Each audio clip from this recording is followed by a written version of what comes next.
Asik. Oke, cipok tangan dulu. Salah. Cipok tangan dulu. Orang yang hormat. Halo. Halo, gua N. Loh, in English, you know? Yes, in English. Seperti lagu Sunda itu loh. In English, pujaan akan gitu. Oh, udah ganti? Kadang orang nggak pede pakai bahasa sendiri. Jadi kalau kayak saya kadang-kadang nggak bisa. Saya bilang lu, gua, gitu. Loh, kadang kan ini karena bibirnya tebel, jadi medok itu kan. Karena menurut saya gua tambah gua itu 4. Dua itu kan kalau umurnya yang sudah. Iya.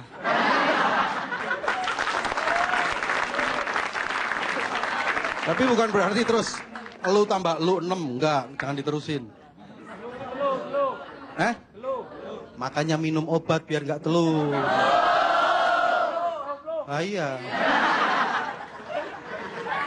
Loh, benar loh, kadang-kadang ngapain sih kita malu menjadi diri sendiri? Karena menurut saya menjadi diri sendiri itu keren. Setuju nggak? Kalau nggak setuju ya, iya.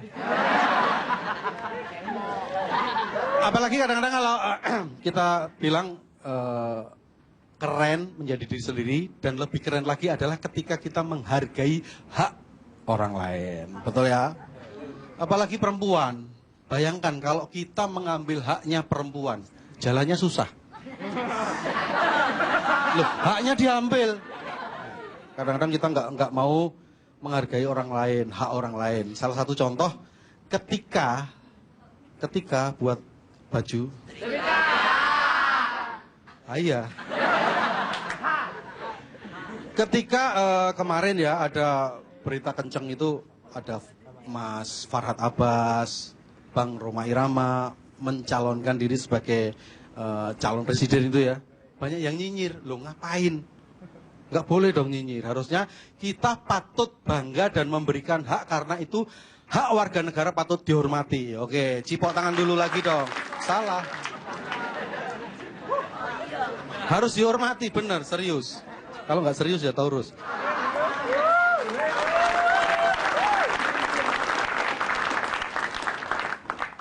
Jangan gitu dong. Nah, makanya karena kita sebenarnya takut.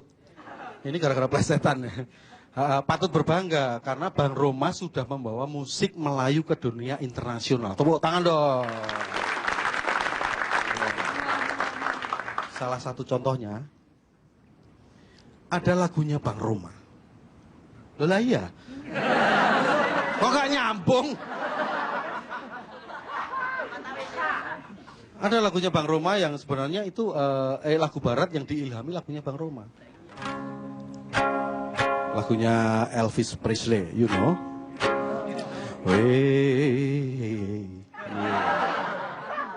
Loh, nyanyi serius sih. Lah iya.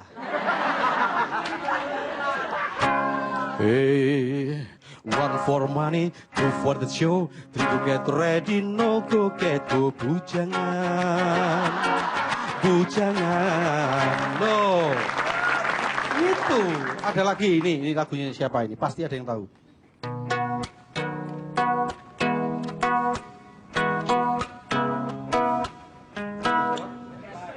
Ekstrim, yang rasa apa? Coklat, stroberi? Loh lah iya. Loh, tapi dengarkan baik-baik lagunya.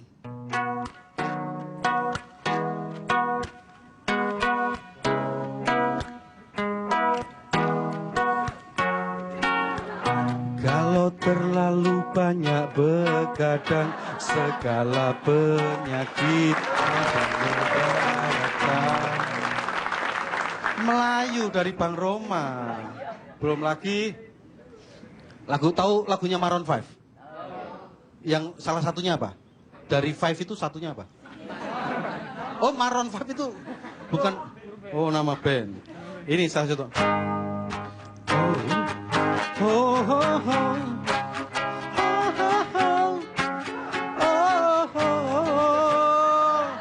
Lah iya.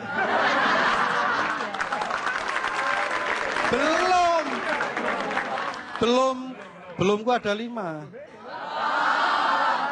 Lah iya. Oh, oh, oh, oh. Oh, oh, oh. Oh, oh. I was a hedgehog jadi penasaran. Sampai matiku akan ku berjuangkan. Loh, makanya kita harus menghargai hak orang lain yang sudah memberikan andil untuk negara kita Indonesia. Sama seperti saya. Saya meskipun orang desa, tapi menurut saya desa must go on. Ingat? Loh. Faktor dong. Loh, lah iya. Ingat ya, intinya kita berkarya itu bukan karena uang. Tapi uang itu karena kita berkarya. Jangan pernah protes jika tidak tahu proses, apalagi progres. Saya Nabatas, terima kasih, selamat malam.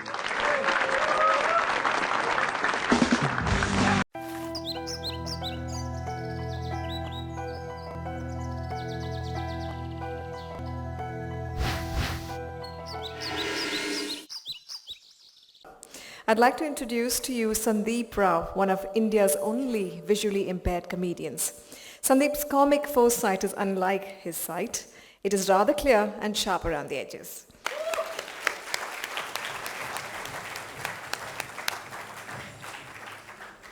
Hello. Hi, good evening, good evening. Can we, just to start with, can we get a big round of applause for everyone you've seen this evening? And of course, for Feroz and his entire team from SAP, who I met a few weeks back, and they said, we want you to be a part of the summit, and I said, why? I haven't done anything. So recently I was ranked India's funniest partially blind English stand-up comic. Thank you. Yeah. Then I realized I was the only one. So, thank you, sir. It's lovely being here, honestly speaking. Stand-up comedy is something which I love doing, and I came across it a few years back. I was doing various other things before that. I'll tell you about that soon. But the concept, the art form, as stand-up comedy as an art form is still a little, not underappreciated, but it's not known to many people, and they get a little bit confused as to what to expect. I got a call from a lady recently. She asked me to come and perform for her kitty party. And I said, no, I have self-respect. I won't be doing this. So she offered me money, so I did it. So that's where my self-respect ends. And it was really weird because it was a very lovely person. I went to her house and I expected a basic requirement of a stage and a microphone and just something where they can hear me. I got mango juice and a garage to perform in with about 10 ladies who were just giggling all the time in their mid-40s. It was lovely, dream come true. And and the best part about it is I started my performance, my stand-up comedy performance, and 5 minutes into the comedy show, I heard a lady from the back going, why is he still talking? At which point I realized, when they said performance, they expected something else. I don't know if these tight jeans gave it away, but I'm not that kind of man. But when I was 8, I was diagnosed with an eye condition called juvenile macular degeneration. It's for short, it's JMD, juvenile macular degeneration. I'm sure many of you know it. For those of you who don't, it's basically where I've lost central vision in both eyes. But I have peripheral vision in both eyes. It's good because I've gone on quite a few blind dates and realized later that it's men I'm with. And it's weird because I used to go on these dates, and the best part about going on these dates is I used to go earlier, so I sit on the right table, because I've been on situations where I've been at the wrong table with a couple for like an hour, and they're like, what are you doing here? I'm like, oh, I didn't realize, I thought it was just 3 of us. People are into that these days. I didn't realize that it was an open invitation. But the nice thing about this eye condition is that I get to see a little bit, I am partially blind and not fully blind, and I get to see a little bit, but the believability factor is a little bit hard to explain to people, especially when people, I think the best thing this conference is going to increase dialogue and conversation, and I think it's much more interesting for us and much more better for us if people ask us what the problem is as opposed to making assumptions. And it's nice when people come and ask me, they're like, what condition do you have? And I say, I have juvenile macular degeneration. They're like, wow. Because they have no clue what it is. And they come back the next day after reading up on the situation, reading up on the condition. Next day, they read up on it online. And they come back the next day and say, you have juvenile macular degeneration, right? Eat spinach. So, I'm not Popeye, my friend. But anyway, it's like the solution. I didn't know that, really. And they send me for faith healing. Some people send me for faith healers. And it's lovely, faith healing. I think to each person his own. If you believe in that, or you believe in that. And this, you always go with faith. As you can buy it at the shop, go with faith, you'll be fine. And I went to this faith healer, and I stood in front of him, and I said, I'm here. He said, no, don't worry, my friend. Don't worry, son. I will cure your eyesight. I said, how did you know I had an eye problem? He said, because I'm sitting here. And I said, oh, sorry. It was weird. So needless to say, he said I was cured. I turned around and I tripped. I said, really? And he said, no, okay. So things happen. The beautiful thing is people don't believe me when I tell them I am partially blind because, I don't, from first looks, I don't look like I'm a person who needs assistance. Typically, when I tell people I'm partially blind, I'm partially blind, the first response is, why? I don't know, I slept with your daughter, I don't know what the reason is. No, the second thing is they're like, wait, if you're blind, where's your guide dog? Where's your cane? I'm like, uncle, I can't find them. And they don't, so it's hard, the believability thing, because in Indians' minds, everything's extremes. Everything's extremes. Either you're blind or you can see. Either you're in a wheelchair or you can walk. Either you're retarded or you vote for Rahul Gandhi. It's two extremes, right? It's just two extremes, and oh God, I'm glad the politicians left. But what I've realized is there's a lot of competition, and I think people do tend to sort of generalize the disability community as one. And definitely, I think the politician joke, something's happened, the mic's cutting off now. We are definitely one group and working towards one cause, but having said that, there is competition amongst us as well. I remember when I was growing up, my mom used to come and tell me, I want you to do something with your life, grow up, be someone who works hard. And I used to always say, no, I can't see, and I used to use that as an excuse for my inactivity. And I realized, South Indian community especially, because I'm South Indian, the aunties especially have one approach for dealing with disabilities, right? It's not necessarily organizing committees, organizing workshops, organizing awareness programs. Their one opinion, one approach to disabilities is Papa. It's like, it could be anything. He can't see. Papa, he can't see. And I realized, right, my aunts in my community, I do have another disability which I don't really talk too much about to people because it sort of offends them. I am Brahmin. So that's why the tight jeans. Do we have other Brahmins over here? All right, time to have a caste party. What do you say? Let's do this, right? And I would love to see my ancestors party. Bunch of Brahmin boys get together. Hey, Sridhar, let's party. But wait, man, we can't drink, we can't eat meat, we can't smoke. What shall we do? Let's read. Very good. Very good. Bro, this is an epic. Yeah, it is an epic, idiot. It's Ramayana. It's Brahmin man going, hey, my thread is longer than yours. Anyway.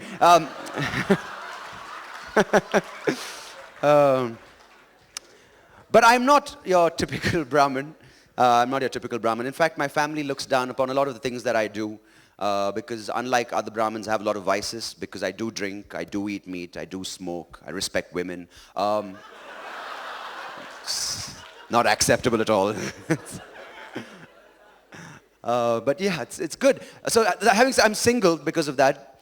And Because most men my age have a fear of arranged marriages in my community. But strangely, in my community, no one's ever approached me. I don't know whether it's because lack of scope or lack of horoscope. I don't know what it is, right? But my aunts still, because it's inbred in them to find me a girl. So they feel that it's just because I have one disability, it's their responsibility to find me another girl with any other disability on the planet. It doesn't have to match. But I don't know why they do that. But anyway, so I finally did take up comedy, and I suppose the lack of being single. I'm single, so I just do comedy. It's insecurity personified with attention. It's lovely. What I realize is many comics have the fear of coming up on stage and not getting a laugh. I have a much more important fear and much more larger fear, and that's not to find the mic. So what I used to do is I used to ask the organizers to put a white tape on the mic stand. And so that will help me find it with the spotlights and all that. And I stopped doing that because I started making a habit out of it. And I started putting this white tape on my girlfriend so I couldn't find her in public places. And she wasn't too happy with this, right? Because it's really weird. And so the thing is, I wasn't expecting to do stand-up comedy today. I was in fact supposed to help with the auction, but anyway, this is... and I asked Feroz, should I be clean? And he said, a little bit, you know. And so maybe I've already crossed the line, Feroz, but I'm sorry. I did a bunch of things. When I was in India, I think my mum always had an intention of sending me abroad, because I think the education system in India still has a long way to go to get to the power of the United States and the UK and Europe in general, I suppose. Because in my school when I was growing up, my entire school's approach to disabilities was extra time for our exams. Irrespective of the disability, irrespective of what the problem was, extra time. It's like, how about I in fact went to get into law admission at the University Law College in Bangalore, and I met the principal of the law college, who was quite a nice person, and he said, no problem, Mrs. Rao, we'll take care of your son. We'll provide scribbler for him. I said, you mean scribe, sir? He said, no, scribbler, I'll give. So my mom did send me abroad, and like other mothers, she had a dream of sending her son to the UK. I think a lot of Indian parents had this dream of saying, I want my child to go to Oxford, to Cambridge, to speak like this, come back, not get a job. It's a dream, right? My mom had a similar dream, but she got her geography a little wrong. Because she sent me to study all the way at the University of Wales in Swansea. Thank you, a few people are already laughing at my academic prowess. For those of you who don't get that reference, it's like telling your child you love them, you have a lot of dreams for them, a lot of hopes for them, then end up sending them to IIPM. It's not going to work. The best situation in that, you might get a ponytail. I'm just saying. But I did get my degree there in political science, beer, and sociology. The second one was the best. It was a double major in that. And so I got my degree in political science and sociology and moved back to India and did what every other political scientist and sociologist does. I joined the IT industry. Yeah, it was lovely. Because I did a bunch of jobs before, before the IT industry as well. I, in fact, worked in radio for a while. And then I realized I was asked to be a voiceover artist for many of these ads you hear on radio. And I got extremely offended because the quality of the ads we have on radio in India are awful. In fact, recently I was in the car and I heard a radio for these jewelers in Bangalore called Sri Krishna Chetty and Son Jewelers.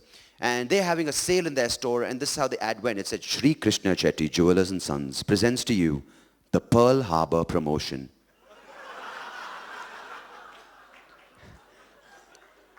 For those of you who don't get history, Pearl Harbor is not something you promote through a sale. I'm thinking to myself, what would you have next? Monthly developers present to you the 9/11 construction offer. It's like, really? Are you going to buy those apartments? They were just here last week, so I don't know what happened. There were 2 towers, I don't know.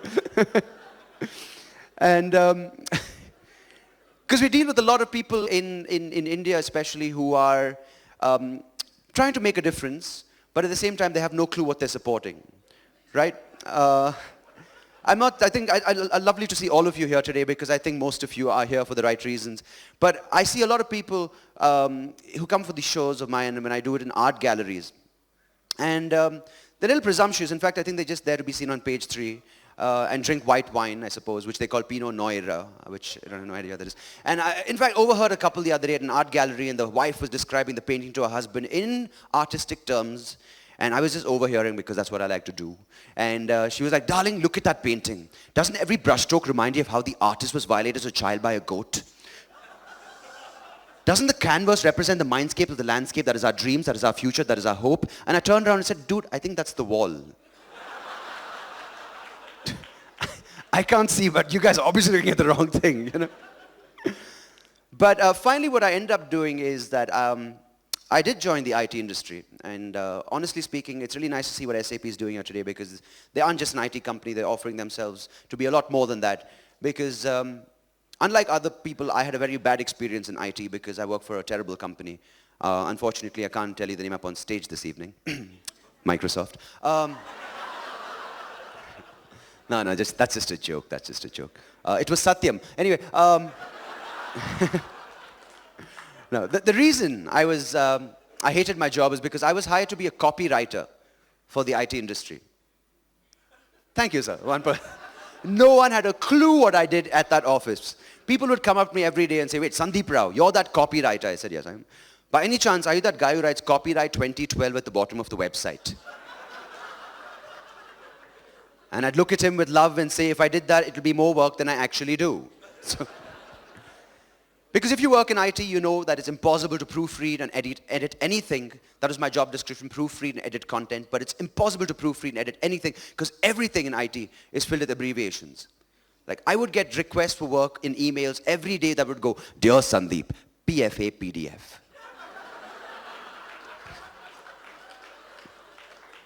PLS do the needful, revert by EOD. So, FYI, FYA, FYP. F your dad, F your mom, F your sis.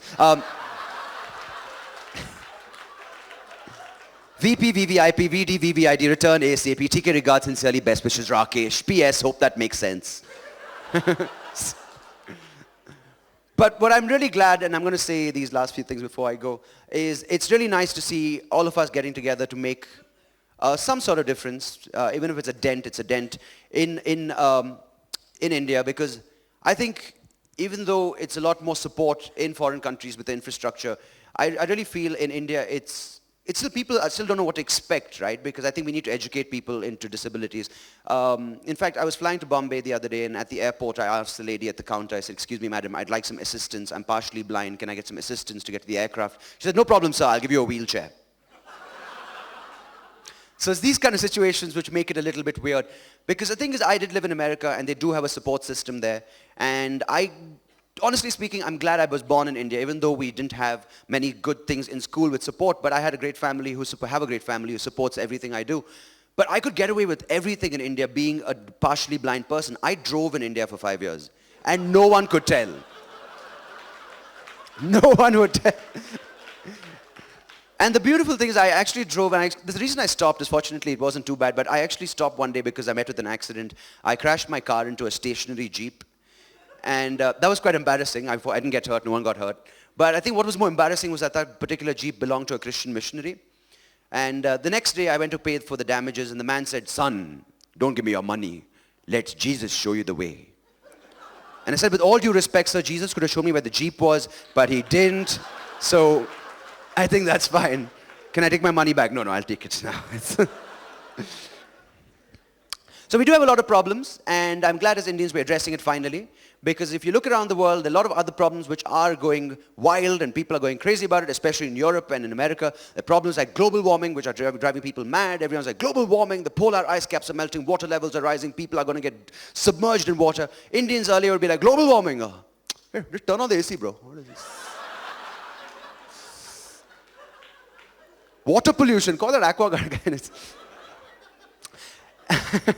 I think the biggest problem we have in India, of course, is, population explosion. And I think the Chinese proved that it's a problem that can be addressed by introducing the one-child policy. And we Indians, of course, approached it with our own way. We elected Manmohan Singh. He's an intelligent man, great man, respect for him. And his advice to us was very good. It was, my fellow Indians, continue reproducing, but wear protection. Sonia, it's okay? No, it's okay.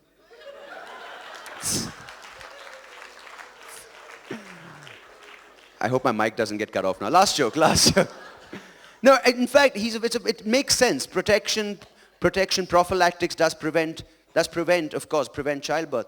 But my problem is that India's growth rate in population is increasing at an extremely rapid rate.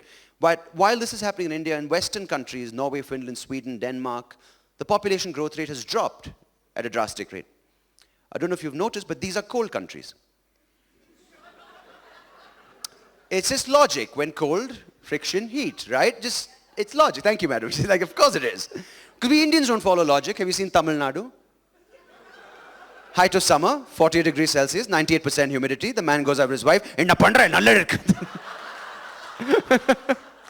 No, it's not. Indians don't follow logic. The reason why I bring this up, it's not to embarrass or offend anyone. The reason I'm worried about this problem is because if these Western countries continue at such a dropping growth rate, and we Indians continue at such an increasing growth rate, ladies and gentlemen, the day is not very far when even reproducing gets outsourced to India. Thank you. That's my time. I've been Sandeep Rao. Thank you very much. Thank you.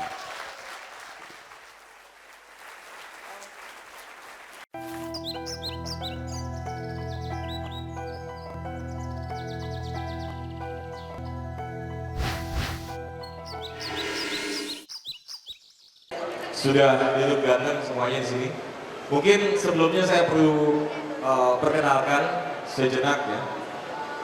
Mungkin audiens di sini sudah tahu mereka ini siapa, tapi one thing that people probably don't know adalah mereka ini adalah supporter dari Marketeers. Jadi terima kasih. Ya boleh tepuk tangan, boleh. Tepuk tangan ada, mari tepuk tangan. Kasihan Bang. Yang pertama, kalau misalnya Bang Edo ini kemarin di bulan Desember di depan 5.000 orang, dia dan Happy Holiday melakukan apa dia punya nama? Yang mana nih? Yang ada suatu kegiatannya. Dia acara conference, dia di depan CEO, gubernur, menteri segala macam, dia malah joget-joget.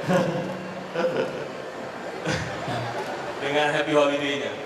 Kalau Pak Billy pun ini di Marketeers adalah salah satu dari 100 youth woman netizen di Indonesia yang berpengaruh. Pengaruhnya positif, alhamdulillah. Positif ya? Pak Rian Gozali ini adalah kontributor di majalah Marketeers yang khusus membidangi sports marketing.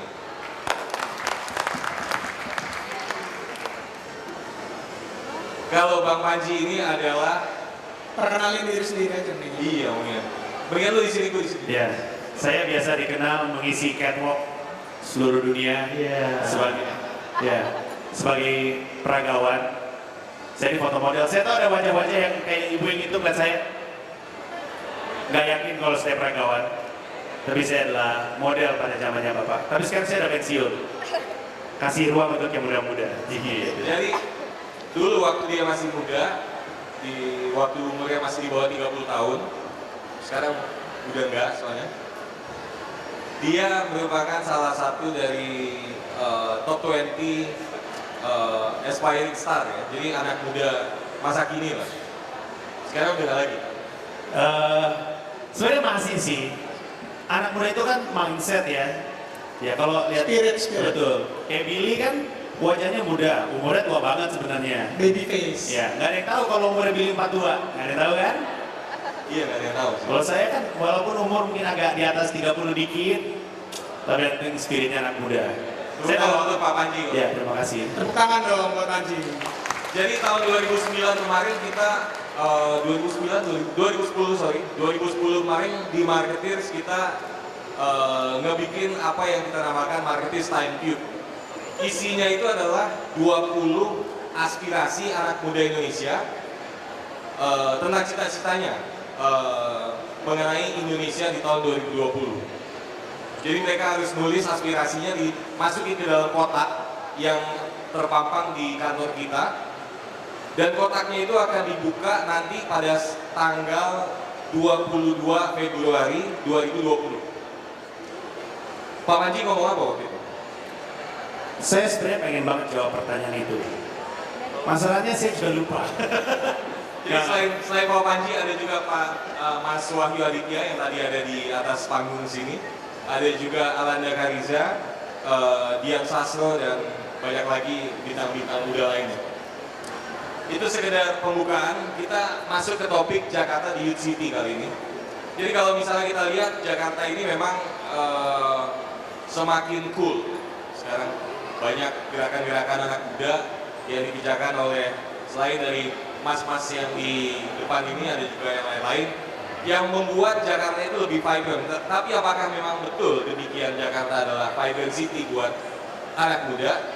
Mari kita tanyakan. Makanya untuk Bang Manji, kira-kira apakah betul semakin vibrant sekarang? Saya rasa sih betul sekali. Kita nggak harus jadi orang yang punya latar pendidikan tinggi untuk bisa memahami betapa Jakarta sekarang semakin vibrant. Dan memang vibrantnya itu atau vibrasinya mungkin lebih banyak dilakukan oleh anak mudanya, tapi terasa oleh semua orang. Now it's a more exciting city. Dan exciting bukan cuma untuk orang Indonesia, tapi juga setidaknya untuk orang di regional Asia Tenggara. Dan kita semua bisa melihat, bisa merasakan. Baru sekarang sadar atau kemarin-kemarin juga sadar? Apakah ini karena faktor Jokowi? Bapak Jokowi ngambil peranan yang juga sangat penting. Tapi dari dulu sebenarnya udah ada. Tapi pertumbuhan dan vibrantnya itu makin keras dan makin kuat. Dan it's a positive vibe. Dan kita semua jadi senang kan tinggal di sebuah kota yang punya semangat positif gitu. Ketimbang tinggal di sebuah kota yang stressful, yang tidak bisa ngasih harapan, yang tidak terasa peluang. Harapan itu adalah sesuatu, the single most important thing to a city. A city without hope will be a city of riot. Tapi livable buat anak. Livable saya rasa terutama untuk orang Indonesia iya. Kenapa orang Indonesia itu paling adaptif dibandingkan dengan bangsa lainnya. Jakarta ribet iya betul, tapi kita adalah bangsa yang adaptif. Kita selalu menemukan peluang dalam kesempatan dalam kesempitan. Jadi saya rasa it's actually livable. Tentunya kita pengen lebih baik, kita pengen seperti Melbourne, the best city to live in gitu. Tapi itu sesuatu yang harus kita perjuangkan sama-sama. Bukan hanya kita tuntut, tapi juga kita ciptakan. Serius gila. Kemarin pilih siapa, Bang? Saya, Faisal Basri. Bang Rian? Jokowi. Bang Faisal Basri. Saya beli Jokowi Ahok. Jokowi Ahok. Saya Bohong. Dia sastro waktu itu. Nggak ada. Hah? Nggak ada. Kalau ada ya ada Hastro. Bukannya kertas kamu tempelin foto dia sastro. Pilih sendiri. mungkin yang menarik Bang Billy, Bang Panji, dan saya juga pilih Faisal Basri kebetulan. Kenapa Faisal Basri waktu itu? Kenapa Faisal Basri? Well, yang paling ini adalah kebetulan saya kenal ya. Dan jadi dari jauh sebelum pilgub yang kemarin itu saya udah dengar bahwa Faisal Basri akan running. Yeah. Dan dari situ saya juga udah pernah ketemu dia dan ketemu orang-orang dekatnya. Dan sebenarnya kalau saya lihat adalah Jakarta ini yang diperlukan adalah gubernur yang jujur dulu, gitu ya, yang punya integritas dulu, gitu. Karena dana besar, semua besar gitu. Untuk tidak dikorup aja udah akan setengah jalan, setengah maju. Jadi pemikiran mudahnya waktu itu sih seperti itu gitu. Dan tapi setelah Faisal Basri nggak menang, sekarang ini dengan Jokowi dan terobosannya bareng Ahok, cukup senang juga sih, senang. Yang menarik adalah Marketeers bersama Marketplace Insight baru saja melakukan riset tahunan mengenai fenomena anak muda di Indonesia. Ini riset keempat yang kita sudah lakukan, dan untuk pertama kalinya ketika ditanya ke anak muda umur 17 sampai 35 tahun di Indonesia, mereka itu udah punya tokoh politik yang inspirasional. Kalau sebelumnya nggak pernah itu ada. Jadi kalau misalnya ditanya siapa tokoh inspirasi anak muda di dunia politik, 90% bilang nggak ada. Tapi sekarang justru kebalikannya. Dan ini yang baru kita temukan ketika kita melakukan riset ini bulan Maret sampai bulan April kemarin di 11 kota Indonesia. Dan nama Jokowi memang mencuat. Kita kemarin juga ke Nias, dari ujung ke ujung di Nias, Pak, bisa dibayangin. Ditanya Presiden Indonesia tahun 2014 siapa? Jokowi. Tentu itu akan membuat Ibu Megawati bingung.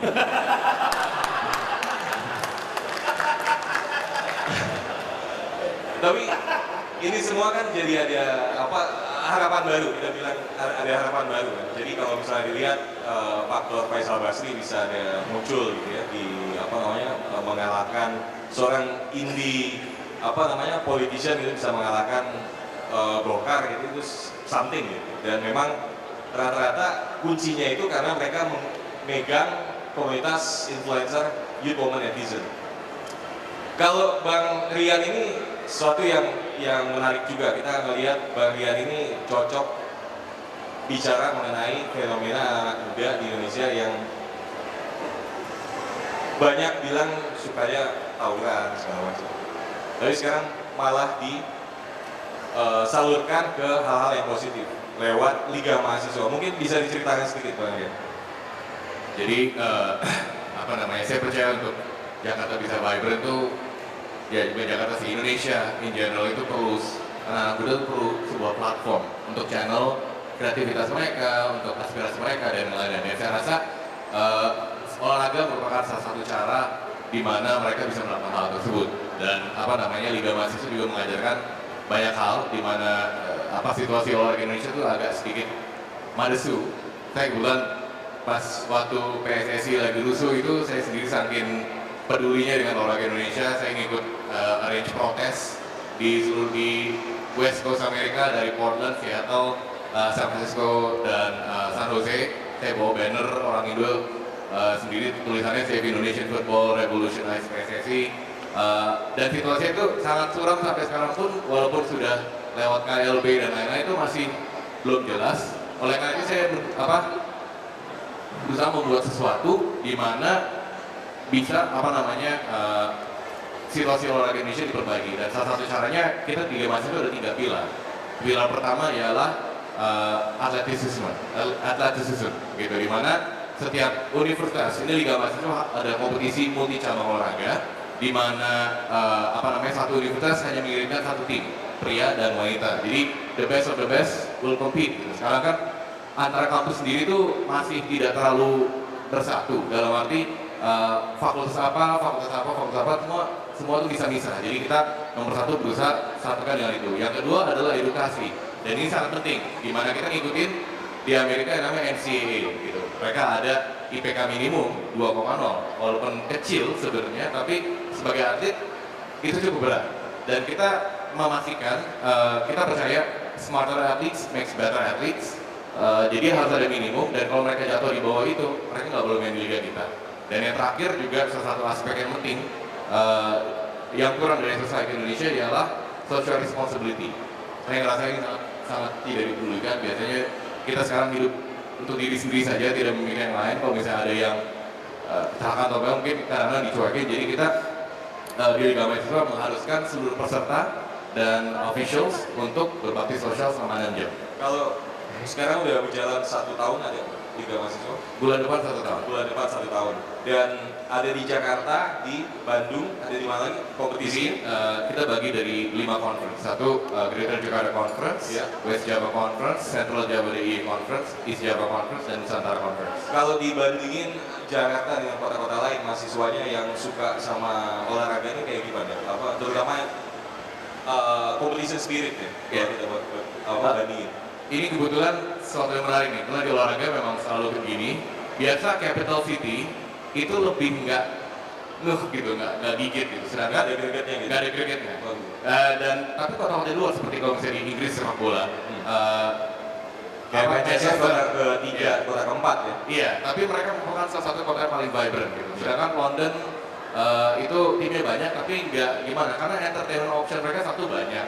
Mereka banyak sekali hal yang bisa dilakukan. Kalau di luar tuh, di luar capital city itu merupakan sebuah community. Ini merupakan salah satu, misalnya orang pindah ke kota itu kerja, salah satu tools untuk mereka punya komunitas gitu, untuk to blend in to the culture.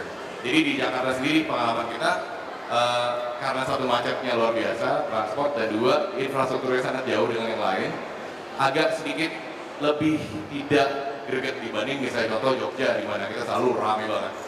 Dan Jakarta juga masih belum ada stadion yang mumpuni buat olahraga sama sekali, belum ada. Dibanding kota-kota lain jauh lebih maju. Yang paling maju kita ngomongin. Iya, paling maju menurut saya secara in general ya, on average, bukan satu yang paling bagus. On average Jawa Tengah. On average Jawa Tengah. On average Jawa Tengah lebih bagus. Iya. Sekarang kalau misalnya Bang Edo ini dari Happy Holiday. Sini ada yang tahu Happy Holiday? Happy Holiday Indonesia. Mungkin bisa ceritain? Saya tahu. Oh tahu ya, Bang Edo tahu pasti. Iya. Mungkin sebelumnya Kita ada videonya nggak ya? Hah? Ada. Mungkin kita bisa lihat video ini supaya kita tahu ya apa itu Happy Holiday. Bisa koordinir supaya bisa ikutan joget mungkin. Jadi ini bisa diceritain mungkin Bang Edo. Ya, jadi kita ini adalah YouTube channel Puji Tuhan saat ini nomor 1 di Indonesia dengan viewers hampir 10 juta. Yang kita lakukan adalah kita ngumpulin anak-anak muda, ngumpulin penggemar video kita untuk melakukan hal-hal yang gila bersama-sama. Contohnya ini kita beserta 1000 orang teman-teman kita bikin kegiatan bareng-bareng, kita ada namsta bareng-bareng waktu itu. Berapa orang ini waktu itu di sini? Ini waktu itu yang terdaftar sekitar 1000 orang, tapi begitu di lapangan ternyata banyak juga yang ikutan. Ini ada ibu-ibu lagi jalan ikutan, ada yang naik sepedanya dibuang, ikutan, ada yang bawa anaknya dibuang, ikutan juga. Ya begitu, gabung. Luar biasa, 10 juta orang yang nonton ini sekarang. Berapa orang yang nonton? Yang video ini khusus 1000 something lah di YouTube. Oh, video ini hampir 7 juta view worldwide dan sempat jadi most popular video di Korea. Wow, tangan yang Happy Holiday. Terakhir kita bikin Harlem Shake. Sama 12.000 orang. Itu dari Komdak sampai bawah Jota Semanggi itu udah kayak Project Jakarta. Itu 12.000 orang, itu crazy kalau kalian lihat. Tapi belum juga sebuah Indonesia.com. Jadi ini adalah sebuah komunitas sebetulnya. Kita sebenarnya adalah video maker karena kita memang basisnya YouTube partner sekarang ini. Gitu. YouTube partner. Ya, jadi kita dapat mendapatkan income dari per view. Gitu. Kalau di Indonesia kita dapat Rp10 per 1 view. Jadi lumayan lah. Udah dapat berapa duit sekarang? Cukup lah. Ya. Cukup buat tapi masih reguler untuk bikin keramaian seperti ini. Iya, reguler kemarin juga kita syuting bareng Panji. Kita masukin 300 zombie dalam satu mall. Yeah. Terus kita main-main sama Panji juga. Kalau misalnya setiap pagi tungguin di Monas, Pak Dahlan Iskan mungkin ikutan. mungkin. Ini menarik ya, dari kalau misalnya kita lihat apa yang dilakukan anak-anak muda Jakarta sekarang memang banyak yang luar biasa gitu, bikin Jakarta ini jadi cool. Gitu. Kalau misalnya dilihat dari apa yang dilakukan oleh Happy Holiday, sebetulnya kedepannya apa sih yang jadi mau dikembangkan lebih lanjut ya oleh Happy Holiday? Kalau dari Happy Holiday sebenarnya kita punya misi sih sebenarnya. Kalau dari video-video Happy Holiday Indonesia, kita selalu ngambil tempat di mana itu adalah city mark daripada Indonesia, terutama Jakarta dulu karena kita masih masih Jakarta. Jadi kita ambil di Bundaran HI, kita ambil di Busway, kita ambil di salah satu mall Jakarta, seperti itu. Jadi kita mengasih tahu ini loh. Misalnya kalau kita mau memperkenalkan budaya kita ke luar negeri, kita harus pakai bahasa luar negeri. Jadi istilahnya kalau kita mau memperkenalkan wayang, kita nggak pakai bahasa Jawa, orang nggak ngerti, orang luar negeri ngerti. Jadi kita pakai budaya mereka untuk memperkenalkan ini Indonesia. Itu sebenarnya misi kita, selain cari duit. Iya, selain cari duit. Menarik. Kalau misalnya Mas Billy ini belakangan banyak apa aja sekarang selain Yomanto ngurusin model juga ya? Ngurusin model juga. Ini salah satu modelnya. boleh pengen si Panji masuk model. Yomanto itu banyak langsung terjun ke anak-anak muda di bukan cuma Jakarta ya tapi juga seluruh Indonesia. Ya. Yang bedain anak muda Jakarta dengan kota-kota lain apa? Yang bedain anak-anak muda Jakarta dan kota-kota lain. Kalau saya lihat sih, saya dengan kota-kota lain kebetulan it's a base Twitter base dulu ya, komunitas yang terbangun dari Twitter dulu. Kemudian saya minta mereka ada di 36 kota, saya minta mereka untuk berbuat sesuatu yang positif secara konkret. Jadi mereka ketemuan, let's say sebulan sekali, terus mereka ke panti asuhan sebulan sekali, bantuin panti jompo sebulan sekali, mereka bersihin kotanya sebulan sekali, things like that gitu. Kalau saya lihat, in a way, karena saya terbatas komunikasi dengan yang di luar kota, saya lihat sih mereka cukup antusiasnya sama ya, karena kebetulan yang bergabung di komunitas yang mantap ini, mereka kebetulan sudah tersaring secara hukum alam bahwa mereka adalah anak-anak muda yang peduli dengan masa depannya. Dan mereka nggak cuma peduli dengan masa depannya diri sendiri, tapi juga dengan lingkungan. Gitu. Karena motonya memang learn and share. Gitu. Saya minta mereka untuk learn sebanyak-banyaknya, belajar sebanyak-banyaknya, dan sharing sebanyak-banyaknya. Apapun itu, ide, waktu, uang, dan sebagainya. Dan mereka bisa belajar dari satu sama lain. Exactly. Jadi nggak mesti Bang Billy-nya turun ke masing-masing kota. Kalau saya lihat justru saya memang yang otak itu sendiri kan komunitasnya terbangun nggak sengaja. Karena memang saya tadinya cuma nulis buku doang kan. Nulis buku terus kemudian kebetulan memang passion saya di brand management, saya kelola bukunya menjadi sebuah brand, TV show, radio show, dan sebagainya. Tapi kalau saya lihat justru komunitas ini berdiri tanpa harus ada sayanya. Gitu. Jadi moving forward ke depannya saya berharap sih saya bisa mundur teratur dan biarkan gerakan yang otak ini memang harus jalan terus even nggak ada saya gitu. Karena memang yang otoknya sendiri sekarang udah lebih besar daripada nama saya gitu. Tapi ini sebuah gerakan jadinya. Yes, kalau menurut saya sebuah gerakan yang memang saya ngelihat gini loh, itu komunitas itu bisa terbangun karena kebetulan visi dan yang saya lihat tentang Indonesia ini dibeli dalam kutip oleh anak-anak muda gitu. Kita melihat capek melihat pemerintah yang tiap hari di TV, di koran tentang korupsi gitu. Jadi saya selalu bilang ke teman-teman anak muda bahwa ya udah kita nggak usah menghujat pemerintah, kita lakukan sesuatu yang kita bisa. Kalau sekarang Indonesia ini lagi hitam, sukses itu nggak instan saya bilang. Jadi akan lewat beberapa generasi, kita bersihin generasi per generasi, mungkin Indonesia bakal putih lagi, bukan di generasi saya, generasi kita yang ada di sini, mungkin generasi anak kita atau cucu kita baru melihat Indonesia menjadi negara yang berintegritas lagi gitu. Kira-kira seperti itu. Itu yang menarik dari apa yang diomongin oleh Pak Anies Baswedan kemarin hari Rabu ketika dia di sini di panggung yang sama bicara tentang Lecturer of the Year-nya dia. Jadi waktu itu kita ada ulang tahun ke-23 Makros, kebetulan Pak Anies Baswedan ngomong. Dia bilang masalah Indonesia itu adalah terlalu banyak program, gerakannya kurang.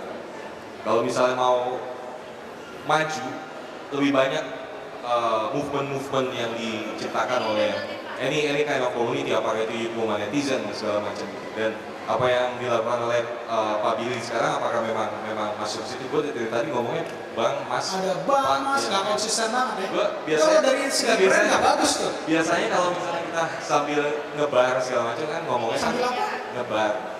Ngebar? Enggak, kita Apa itu? kopi, mana pernah Kopi. ngebar. Oh. Kalau sama dia di masjid. Iya dong. Kalau sama dia di masjid. ya kan? Nggak komen. Jaim banget sih om. Kalau Bang Panji, Iya. ngeliatin nggak? Jangan panggil saya Bang. Panggil saya Sis. Wah sih setelah menikah mukanya cerah ya? Iya Bang. Cerah banget. Gemuk. Diapain ya? Nggak tahu. Bahagia kayaknya. Istri gue kayaknya ada di sini. Susunya cocok ya. Kalau what do you think about Jakarta memang Indonesia butuh lebih banyak movement? Apakah memang kurang sekarang? Betul sekali, waktu itu kebetulan saya juga pernah dengar Pak Anies bicara hal yang sama. Iya. Lebih banyak program daripada gerakan. Kalau program itu yang nyanangin pemerintah, yang latih cuma pemerintah. Kalau gerakan itu datang dari kita.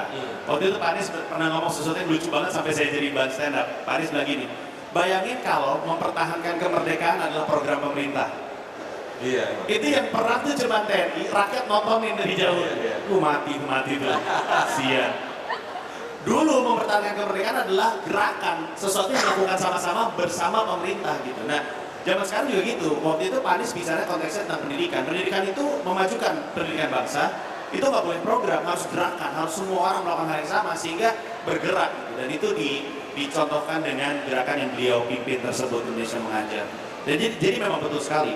Dan sekarang Jakarta terutama sebagai kota yang diuntungkan dengan tools and skills yang lebih lengkap daripada kota-kota lain, itu punya peluang besar untuk memajukan. Harusnya gerakan-gerakan besar itu datang dari kota Jakarta. Harusnya anak-anak muda Jakarta itu memanfaatkan tools dan skills yang lebih untuk ikut membantu warga Indonesia lainnya. Kalau kita pikir baik-baik, tahun 45 yang melek huruf itu cuma 4%. Yang melek huruf di Indonesia 4%. Sekarang lebih dari 90% melek huruf. Kemudian kita coba bandingkan output dari dua angkatan ini. Yang generasinya cuma 4% menghasilkan kemerdekaan Republik Indonesia. Yang 90% ini nggak jelas nasibnya. Jadi Kenapa yang 90% ini tidak memberikan output yang lebih luar biasa dibanding dengan 4%? Kita percaya saking mahalnya bayar pendidikan, ilmu yang kita punya adalah untuk diri kita sendiri. Sementara 4% yang belum melek huruf memperjuangkan negaranya dengan pendidikan yang dia punya. Dan itulah yang harus kita punya di Jakarta. Asik loh, itu keren banget. Oh semuanya ya. Belum ya. Gila nih Pak, keren banget. Lama-lama di sini terlalu serius nih.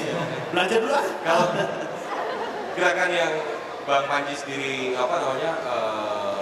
aktifkan. Jangan manggil Bang Tuan situ Bang. Indonesia United segala macam. Itu gerakan. Indonesia United adalah sebuah spirit yang percaya bahwa perubahan itu diciptakan bukan dituntut gitu. Jangan nyuruh-nyuruh orang doang gitu. Lakukan apa yang kita harapkan untuk terjadi gitu. Kenapa? Karena sekarang semuanya ada. Kalau dulu mungkin kita hanya bisa berharap sama pemerintah. Tapi sekarang toolsnya ada. We can actually make the change that we expect to see. Kaki kirinya adalah rakyat, kaki kanannya adalah pemerintah. Kalau ngarepin jalan Indonesia cuma pakai kaki kanan, jalannya kan terseok-seok gitu. Agak-agak kayak suster ngesot gimana gitu. Tapi kalau kaki kirinya ikut jalan, Indonesia majunya lebih cepat. Sialnya, yang ini nih manja nih. Mentalitasnya itu mentalitas majikan, bukan pembantu ya. Mentalitas majikan, alias, Jakarta tuh kota kelas menengah, betul nggak? Banyak kelas menengahnya. Dan apa yang paling khas dari kelas menengah? Pembantu rumah tangga. Apa yang khas dari orang yang punya pembantu rumah tangga? Kalau minta kopi, kalau pengen kopi minta dibikinin. Padahal zaman sekarang kopi tinggal ngaduk dikasih air panas. Dan karena mentalitasnya adalah mentalitas majikan, kita selalu minta pemerintah yang menciptakan perubahan hanya karena kita berpikir udah kita bayar. Padahal kalau Indonesia memang rumah kita, ini analoginya dengan rumah ya. Ibu saya tuh kerjanya beres-beres rumah mulu loh, walaupun ada pembantu. Kenapa? Itu rumah dia, bukan rumah pembantunya. Dan kalau anak muda Indonesia merasa ini adalah rumahnya dia yang beresin, bukan pemerintahnya. Iya.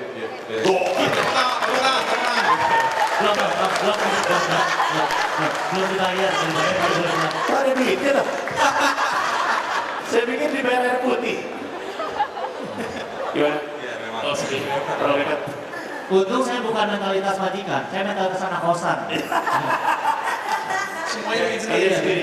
Yang menarik kemarin Pak Dahlan juga di panggung ini juga dia bilang di Indonesia ini yang menarik sekarang adalah kelas menengah. Kalau misalnya dilihat ada 130 juta orang di Indonesia yang didrive oleh kelas menengah ini. Mereka sangat beda. Mereka adalah orang-orang yang mau segala macamnya segala cepat. Dan mereka semua ingin maju. Cuma kebentur masalah birokrasi. What do you think Pak? Ini Pak Rian ini kan sekarang berapa lama udah dari tinggal di luar negeri berapa lama Pak? 11 tahun. 11 tahun. Baru balik ke Jakarta. Baru baik. Setahun baru kan? 1,5. 1,5 tahun. Stres tuh pasti. Lumayan. Ini juga Bang Billy berapa lama di luar negeri? 5,5 lagi. 5,5 tahun. What do you see about Jakarta nowadays compared to before Pak? Yang pasti kalau in terms of it's a vibrant city, ya kita sudah improve jauh. Tapi saya rasa itu masih sangat terbatas. Sebenarnya masih potensial itu masih bisa, tapi ya karena satu dan lain hal jadi nggak bisa. Misalnya contoh di sport aja deh, gitu. Saya di industri saya sendiri, yang tadi seperti Mas Bang Panji ngomong, Panji ngomong, apa namanya, yang mesti membantu malah kadang-kadang ngerecokin gitu loh. Yang tadi kita mau menyalurkan aspirasi melalui olahraga misalnya dengan, misalnya saya kan juga pegang regulasi liga, misalnya gini nggak boleh. Misalnya tadi saya mau kita udah sampai terbiasa yang namanya semua digampangin. Misalnya kayak contoh selalu ada jalan pintas, kita di stop polisi mau damai atau mau pengadilan gitu kan. Jadi saya waktu itu sempat bikin peraturan di mana pemain cabutan dari universitas itu saya nggak kasih sama sekali. Jadi saya akan kejar habis-habisan orang itu, kalau saya perlu saya bawa ke pengadilan karena mereka dia itu ngaku saya pemain dari universitas ini tapi main untuk universitas lain gitu. Dari sisi kita, dari sisi pemain itu sangat mendukung, tapi dari sisi yang mestinya badan induk tersebut kita melakukan hal yang baik seperti itu malah karena ada relasi, nanti kita nggak enak lah orang lain nanti gimana. Masih suka shock melihat Jakarta sekarang atau? Ya shock enggak juga sih. Oh, saya ingat banget pertama kali balik dari Amerika ke sini, terus saya mau buka tabungan di bank, lamanya sekitar 1 jam lebih, saya udah marah-marah, kemudian ibu saya bilang, kalau kamu nggak bisa adaptasi di sini, balik aja ke Amerika. Gitu. Jadi nyempet waktu pertama kali stresnya luar biasa gitu, karena di sana kalau buka tabungan hitungan menit, udah berikut foto, udah berikut segala macam, itu di print kartunya itu cepet banget gitu. Nah, jadi hal-hal kecil seperti itu, cuman sekarang ini ya saya juga gitu bahwa ya saya bilang bahwa Indonesia itu adalah paradise in hell, dia bilang gitu. Ya makanya kemarin kebuka pakai Paradise City, Jokowi di sini, Hah? kita kasih Paradise City. Paradise City, ya paradise in hell. Meaning kalau dari luar, kalau kita nonton CNN, BBC segala macam, Indonesia tuh jelek banget zaman dulu nih ya. Kalau sekarang kan remarkable Indonesia, invest di Indonesia gitu. Zaman dulu itu melihat Indonesia dari luar buruk semua, tapi di dalam ya orang yang nyantai-nyantai aja gitu. Opportunity, kalau menurut saya opportunity luar biasa di Jakarta. Satu yang saya kangen dan saya pengen berharap ada di Jakarta adalah taman. Karena memang kebetulan hobi saya lari, saya marathon runner, saya pengen banget punya taman yang saya masih ingat banget dulu waktu kecil tiap minggu tuh either diajak ke Ancol atau ke Taman Ria Senayan, masih bisa mancing ikan mujair zaman dulu gitu. Nah, sekarang ini udah ditutup, disengin, dengar-dengar bakal jadi mall lagi gitu, gubrak. Nanti kita ajak Mas Billy ke Taman Lawang ya. Jadi Mas Billy nggak setuju adanya mall ya? Setuju. Oh, setuju, mall bagus ya, menaikkan perekonomian, ya kan? That's good. Iya. Kalau Taman juga perlu. kalau lebih banyak taman, berarti Bang Edo ini bakal lebih banyak kreasinya lagi. Oh iya, siap. Atau seenggaknya dibikin jogging track di dalam mall juga mungkin sesuatu yang Bagus itu? Bagus. Terus setuju Billy Bull. Iya. Nggak mungkin Billy Bull salah, gila. Billy Bull. Namanya aja Billy Bull. Kalau Bang Edo ngeliatnya gimana? Orang Jakarta ini emang punya energi spirit yang pengen maju kan? Apa yang Kalau pengen maju pasti semua pengen maju, jangan Jakarta aja, semuanya juga pengen maju. Cuma kalau dilihat kendalanya, sebenarnya kendala itu adalah kendala Indonesia sih, keseluruhan, bukan cuma masalah Jakarta aja. Karena gini, kalau menurut gue yang jadi kendala itu adalah koneksi internet. Karena gue bekerja di dunia fiber kan, koneksi internet kita sangat lambat. Maka kemarin gue sempat baca di kompas.com 21 Oktober, dia bilang kalau Indonesia itu koneksi internetnya terlambat se-Asia Pasifik, which is bad. Kenapa? Karena dengan adanya koneksi internet lebih bagus, masyarakat lebih cerdas, kemiskinan yang katanya jadi momok di masyarakat Indonesia itu bisa diberantas. Bukankah kalau kita cerdas kita bisa lebih makmur, kayak gitu kan? Terus kalau ngomongin soal macetnya Jakarta, perusahaan seperti Yahoo Indonesia itu kan sudah membisakan karyawannya untuk bekerja via online di rumah. Which is kalau semua kantor bisa seperti itu, nggak perlu semuanya lah yang level menengah ke atas yang udah bawa mobil semuanya kerja di rumah kan jalanan kosong. Jadi sebenarnya koneksi internet diangkat lah. Gitu. Pemerintah harus concern sama ini karena ini udah masalah global. Indonesia jangan ketinggalan.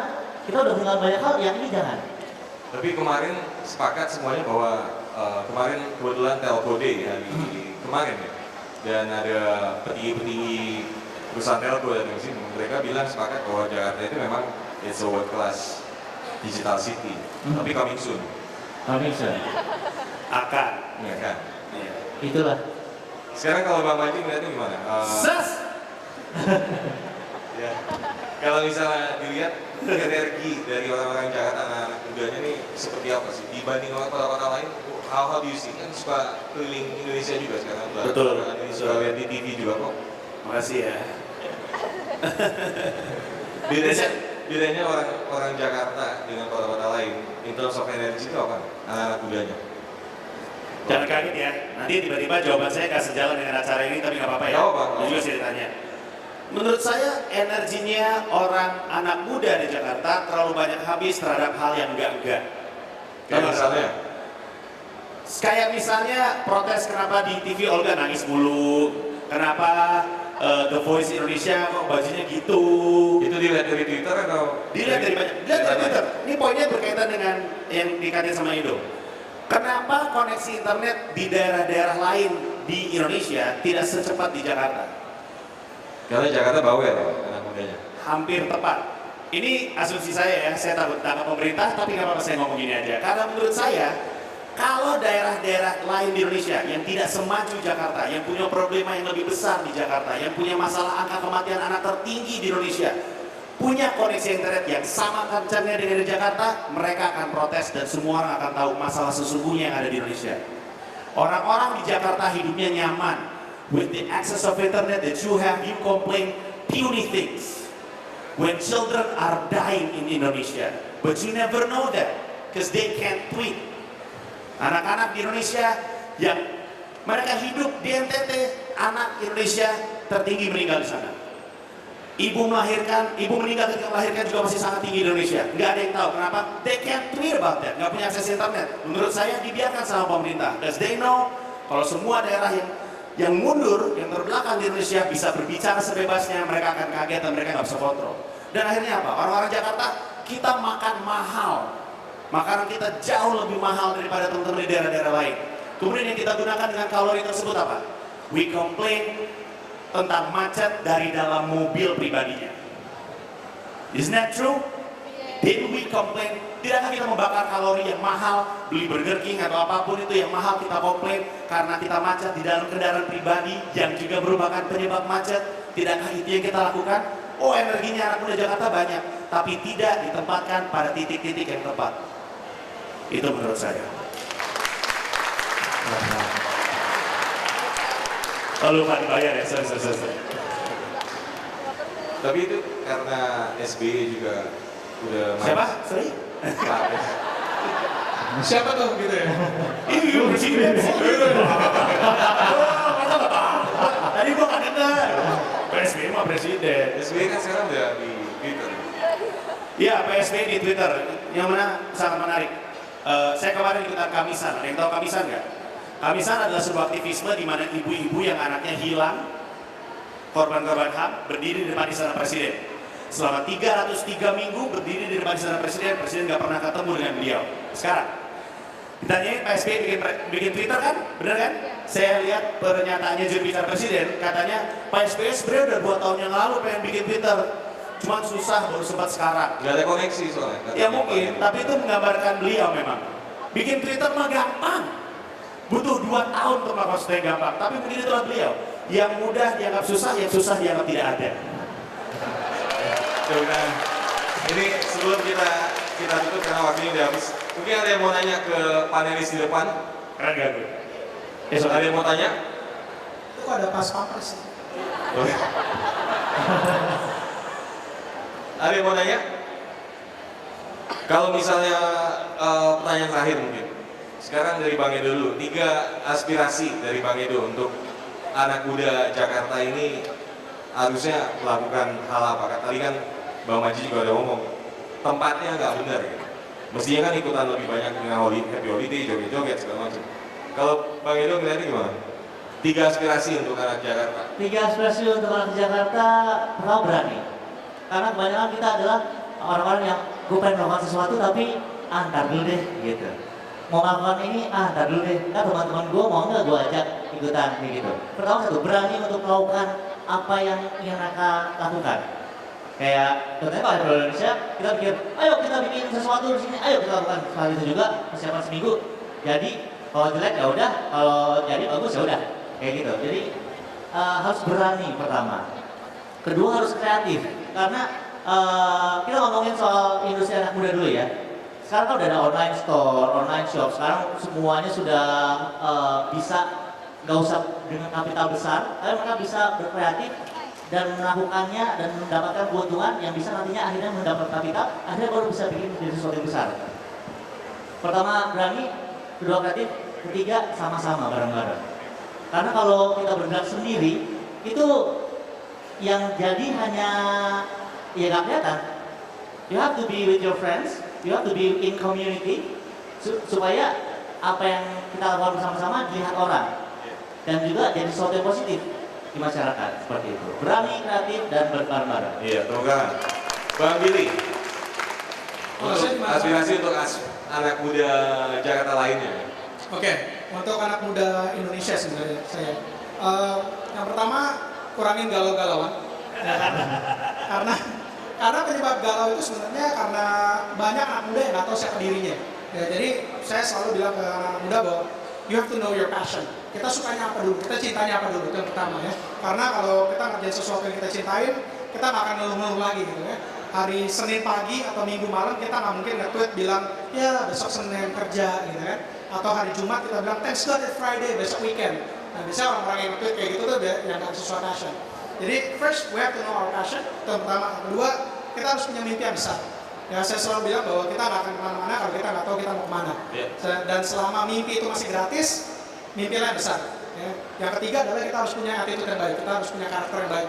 Karakter ini luas banget, kalau ditanya sesuatu banyak banget, termasuk gimana cara kita open minded, kita respect semua orang, being on time, ya, being on time, sampai dengan ya itu kalau untuk Jakarta terutama ya saya bilang jangan mimpi bilang bahwa kita anak muda mau bikin perubahan buat bangsa ini kalau masih buang sampah sembarangan, masih susah untuk bilang tolong dan terima kasih dan sebagainya. So passion, dream big, sama attitude yang baik.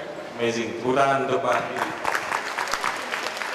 Ini memang kita butuh lebih banyak ilmu lagi memang. Ada Metro TV di sini Pak. Ada polisi di sini. Tanya. Oh nggak bilang ada polisi kan? Iya Pak. Ada 2 Pak di sini Pak. Polisi. Preman di situ. Kalau Bang Rian lihatnya gimana? Untuk gue bukan yang terakhir udah habis ya. Tapi kalau buat saya yang satu aktif dalam arti saya ngeliat banyak dari generasi youth di Jakarta tuh terlalu apa ya? Ya udah terima apa aja deh gitu. Jadi nggak ada aktif dan inisiatif lah sebenarnya. Saya gabung jadi satu ya. Apa namanya? Nggak ada drive gitu. Kesannya cuma ya udahlah pokoknya situasi gini ya udah gitu. Misalnya saya setiap kali saya cerita tentang visi misi religi mahasiswa banyak orang yang ya udah emang kayak gitu mau gimana lagi gitu. Kesannya terima pasrah aja gitu. Jadi aktif dan positif untuk membuat perubahan gitu. Terus yang ketiga langsung karena digabung adalah menjadi orang yang peduli sosial. Yang tadi saya bilang awal-awal, saya ingat saat ini Jakarta banyak sekali orang yang ya cuman karena sudah antipatinya sudah hilang intinya, saking kecewa dengan apa yang terjadi di masyarakat, apa yang terjadi di government, apa yang terjadi di sekelilingnya masing-masing, udah nggak peduli aja gitu. Dan saya rasa ini perlu dikembangkan di mana mereka harus menjadi manusia sosial dan bisa berkontribusi ke sekeliling mereka. Dan yang pasti gak usah galau-galauan. Kemarin di Fatul Sembiring nge-tweet kan anak muda. Siapa? Pak Fatul Sembiring dia bilang Andilau itu antara dilema dan galau. Itu anak muda. Lucu juga dia. Kalau Bang Maji gimana? Aspirasinya untuk anak Jakarta lain? Menulis, Ya. membaca, kemudian tulis lebih banyak lagi. Orang menganggap remeh tulisan, padahal dengan menulis, membaca, dan menulis lebih banyak lagi kita mengaktifasi 3 hal. 1, kita melawan konten buruk. Kalau buka Google, ketik anak SMA, kemudian klik picture. Anda akan menemukan banyak sekali perempuan-perempuan yang bengal. Tapi apakah itu kemudian berarti perempuan Indonesia semua anak SMA-nya bengal-bengal? Enggak. Konten negatifnya lebih banyak daripada konten positif yang ditulis. Sering ya Mas? Banget. Maklum saya sudah jauh dari zaman-zaman itu. Tapi dengan menulis kita bisa menyeimbangkan konten negatif tentang Indonesia. Kalau kita nonton berita di TV, kesannya jelek mulu. Padahal untuk orang yang pernah keliling Indonesia, kita tahu Indonesia nggak seperti ini. Cuma nggak ada yang mau beritain itu. Dengan menulis kita bisa ceritakan, kita bisa lawan itu. 1, menyeimbangkan konten negatif. Kedua, dengan menulis kita membagi ilmu. Sekolah itu bukan, atau pendidikan itu nggak cuma dapat di sekolahan. Ngobrol pun kita dapat ilmu. Orang lalai sama itu. Ketika kita menulis, kita berbagi ilmu yang kita tahu. Dan selama ada yang menulis, ada yang baca. Selama ada yang baca, akan ada yang belajar. Dan dengan menulis, nih yang ketiga, anak muda Indonesia belajar untuk menciptakan konten. Belajar untuk mencipta, dan bukan hanya mengkonsumsi. Dimulai dari tulisan yang kita udah pelajari dari kita SD. Ini Ibu Budi, ini Ibu Bu, Bu Udi, enggak gitu lah pokoknya. Dengan menulis, kenapa menulis dan membaca? Semakin banyak kita nulis, kita harus baca untuk nambah wawasan. Semakin banyak kita baca, kita akan nulis lebih banyak lagi. Dan dengan menulis, baca, dan menulis lebih banyak lagi, kita melawan konten buruk, kita berbagi ilmu, Dan kemudian kita biasa mengkreasi dan bukan hanya mengkonsumsi, dan itu adalah kunci kalau anak mudanya Jakarta ingin jadi anak muda yang penting untuk Indonesia. Tepuk tangan untuk Bang Panji dan juga tepuk tangan untuk panelis yang lain. Karena time is up, nanti kita akan bicara lebih banyak off air.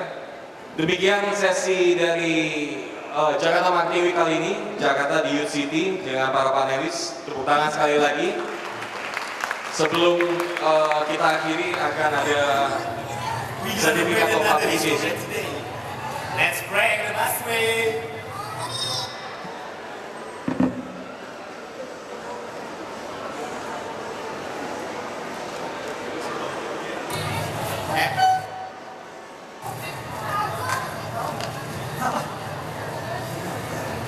Gue gak tau apa yang akan terjadi, but this is gonna be epic.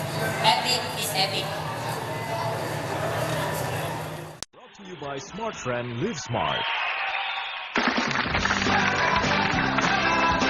Assalamualaikum. Pemirsa, selamat malam. Stand up comedy show. Tepuk tangan dong. Masa harus disuruh udah pada gede.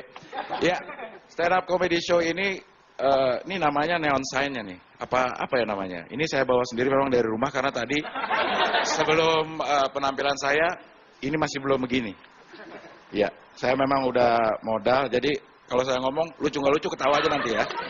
Saya baru saja kembali dari Korea. Pertukaran mahasiswa. Loh kok ketawa? S2.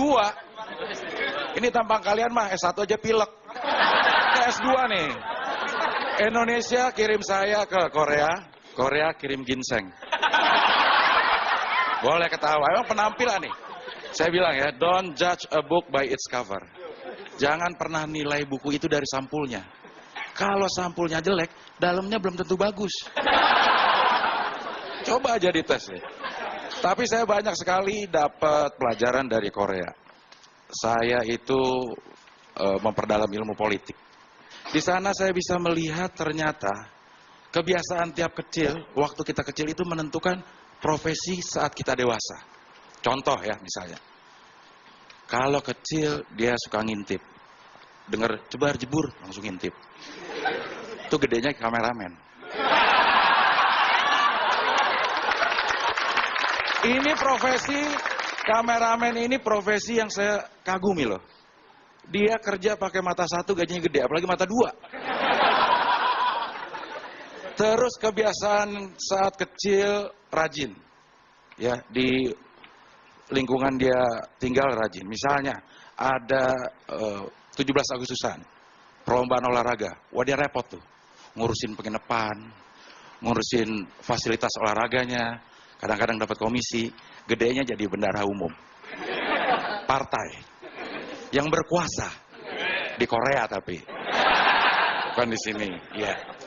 Kalau kecilnya kebiasaan disuruh sama ibunya mandi, iya ntar. Belajar, iya ntar. Janji terus tapi bohong. Kadang-kadang nyolong. Gedenya jadi anggota DPR. DPR Korea lagi loh, DPR Korea loh. Ini saya dapatnya dari Korea loh. Tapi anggota DPR itu adalah satu-satunya profesi yang saya kagumi karena dia tidak pernah mau naik pangkat. Wakil direktur mau jadi direktur, wakil presiden mau jadi presiden. Anggota DPR wakil rakyat, naik jadi rakyat, mana mau dia.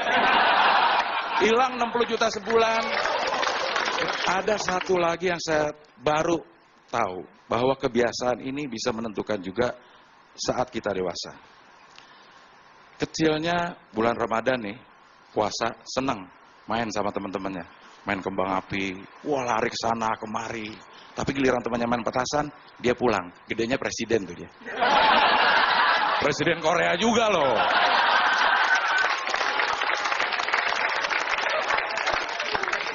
Dan di Korea juga, saya melihat kehidupan yang sangat rukun sekali. Di sana juga banyak etnisnya loh. Tapi rukun satu sama lainnya itu saling menghormati. Saya ingin di Indonesia juga kayak gitu. Isu non-pri sama pribumi itu udah nggak ada. Etnis Cina misalnya, itu jangan dianggap lagi sebagai non-pri.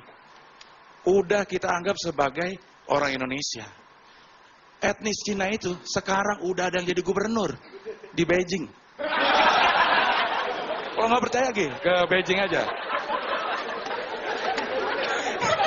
Satu lagi yang saya diskusi dengan teman-teman di Korea. Ya karena saya ke Korea. Masa Korea tahu-tahu saya di Tunjungan. Perguruan tinggi yang paling kasihan deh loh, menurut gua adalah UGM, Universitas Gadjah Mada. Dia sudah mencalonkan guru besar politiknya untuk jadi presiden, tapi nggak dapat. Amin Rais. Itu dikarenakan pada saat itu budaya untuk jadi presiden katanya harus di belakangnya O, Soekarno, Soeharto. Loh kalau Amin Rais ditambahin O, Amin Raiso. Sampai kapan juga dia nggak bakal jadi presiden.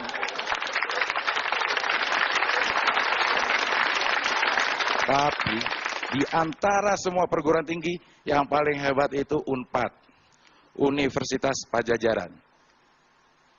DO semester 2 jadi presiden, Megawati. Kalau lo mau jadi presiden, kuliah di UNPAD. Tapi lo harus jadi anak presiden, baru bisa. Ya. Dan di Korea juga, saya mendapatkan ilmu untuk menilai cewek dari cara duduknya. Maaf ya, Mbak ini, yang duduknya begini. Itu adalah tipe cewek protektif. Artinya melindungi propertinya. Dompetnya mungkin di situ, ya. Iya, ya jadi ntar diambil orang lagi, ya kan. Lalu cewek mana ya? Di belakangnya tuh sedikit, yang agak terbuka begini. Itu tipe cewek relatif. Rela diintip. Tapi masih malu-malu kayaknya. Nih saya lihat di belakang ya. Di belakang ini mungkin karena faktor usia ya. Duduknya begini. Itu tipe cewek yang justru paling saya sukai. Itu tipe cewek nasionalis. Karena dia ingin menunjukkan di sanalah tempat lahir beta.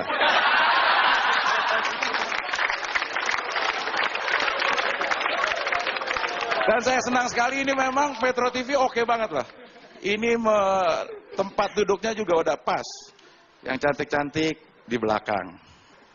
Yang ganteng-ganteng di depan, yang jelek nyebar.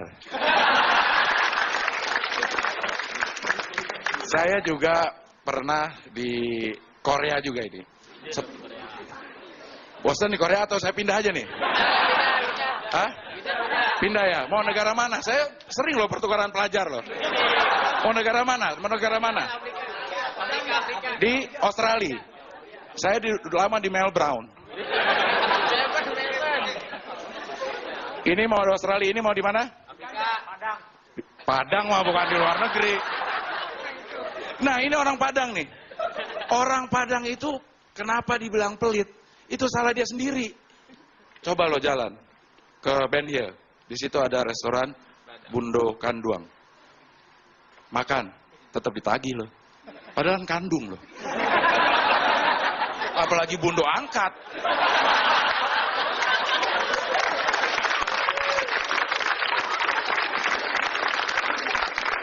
Tapi orang Padang itu katanya nih, orang Padang itu satu-satunya daerah yang tidak pernah dimasuki oleh tentara Belanda lewat jalur terjun payung, parasit.